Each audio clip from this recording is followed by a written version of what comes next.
നിങ്ങളുടെ ഫേവറേറ്റ് സീരിയലുകൾ ടിവിയിൽ വരുന്നതിന് മുൻപേ സൺ നെക്സ്റ്റ് ആപ്പിൽ കാണാം. ഇനി എല്ലാവർക്കും മുൻപേ കാണൂ. ഇപ്പോൾ തന്നെ സൺ നെക്സ്റ്റ് ആപ്പ് ഡൗൺലോഡ് ചെയ്ത് സബ്സ്ക്രൈബ് ചെയ്യൂ.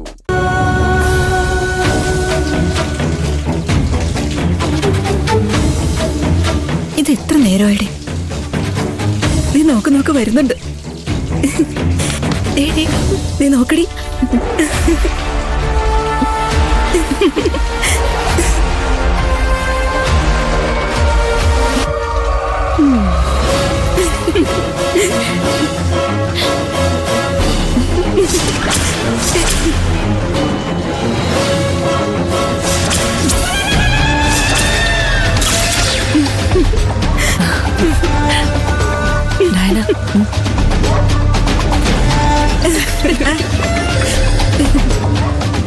പാർവതി, നിങ്ങൾ എന്തിനാണ് ഈ ക്യൂവിൽ നിർത്തിയിരിക്കുന്നത്?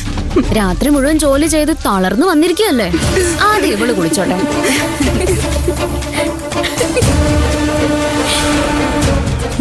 കണ്ടാ തന്നെ അറിയില്ലേ, ഇവള് നന്നായി തളർന്നിട്ടുണ്ട്. കുറച്ച് ദയ കാണിക്കടി. ഇവള് കുളിച്ചിട്ട് പൊക്കോട്ടെ.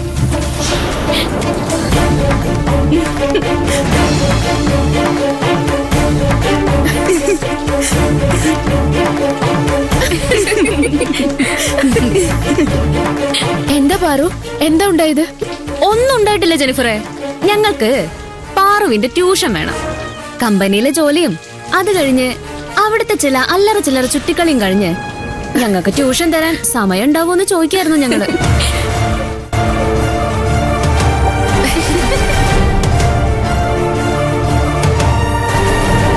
നിങ്ങൾക്ക് ട്യൂഷന്റെ ആവശ്യമുണ്ട്. അതിന് നിങ്ങൾ കാണേണ്ടത് മര്യാദയും കൾച്ചറും പഠിപ്പിക്കുന്ന ഏതെങ്കിലും ട്യൂഷൻ ടീച്ചറെയാ. ഞങ്ങൾ കൾച്ചർ പഠിപ്പിക്കാനുള്ള കൾച്ചറൊന്നും ഇവൾക്കില്ലെന്ന് ഞങ്ങൾക്കറിയാം. ഇവക്കറിയുന്നതും ഞങ്ങൾക്കറിയാത്തതുമായ കുറച്ച് കാര്യങ്ങളുണ്ട്. ഇവളിൽ നിന്നും അതാ ഞങ്ങൾക്ക് പഠിക്കേണ്ടേ. ഒന്നും വ്യക്തമായിട്ട് പറഞ്ഞു കൊടുക്കടേ. ആയിക്കോട്ടെ. ഈ ഹോസ്റ്റലിൽ ഋതിക എന്ന പേരുള്ളൊരു പെൺകുട്ടി താമസിച്ചിരുന്നു ഞങ്ങളുടെ റൂമിൽ. നിങ്ങൾക്കും അറിയാവുന്നല്ലേ. അവൾ ഒരു ദിവസം അവളുടെ ബോയ് ഫ്രണ്ടിന്റെ കൂടെ ഒന്ന് പുറത്തുപോയി. അത് ഇവള് അപ്പൊ തന്നെ മാഡത്തിനെ വിളിച്ചറിയിച്ചു. ഇവളുടെ കൂടെ നിങ്ങളും ഉണ്ടായിരുന്നു. ഋതികയെ മാഡം അപ്പൊ തന്നെ ഇവിടുന്ന് പുറത്താക്കി. അന്ന് മാഡത്തിന്റെ മുന്നില് ശീലാവധി കളിച്ച ഇവള് ഒപ്പിച്ചു വെച്ച പണി കണ്ടില്ലേ? ആർക്കും ഒരു സംശയം തോന്നാത്ത രീതിയിൽ ഒരു സെറ്റപ്പ് ഉണ്ടാക്കി വെച്ചിരിക്കുന്നു. ഇവിടെയല്ല, കമ്പനിയിൽ.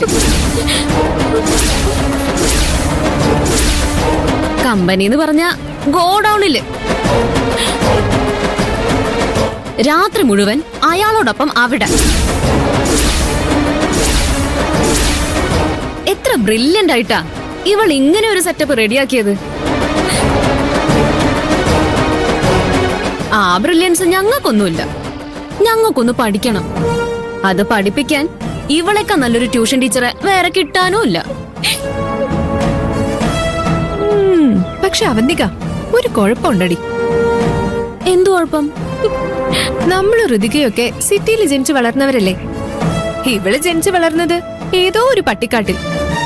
ഇര ചെവി അറിയാതെ ചുറ്റിക്കളി ഉണ്ടാക്കുന്നതേ ആ നാടിനൊരു രീതിയാ. സിറ്റിയിൽ ജനിച്ചു വളർന്ന നമുക്ക് അത് പഠിച്ചെടുക്കാൻ വലിയ പാടാ. അത് നിന്റെ വെറും തോന്നലാ ഡയാന. ഇവൾക്ക് ഈസിയായി നമ്മളെ പഠിപ്പിക്കാൻ കഴിയും. ഒരുപാട് എക്സ്പീരിയൻസ് ഉണ്ടല്ലോ ഇവിടെ അവിടെയൊക്കെ ആയിട്ട്. നാവിന് ലൈസൻസ് ഇല്ലാന്ന് വെച്ച് വായി തോന്നിയത് വിളിച്ച് പറഞ്ഞോണ്ടല്ലോ. നീ എന്ത് ചെയ്യോടി? ഇവക്ക് ചെയ്യാം, ഞങ്ങൾക്ക് പറയാൻ പാടില്ല അല്ലേ? ഞാൻ ഇത്രയൊക്കെ പറഞ്ഞിട്ടും ഇവളൊരക്ഷരം മിണ്ടില്ലല്ലോ.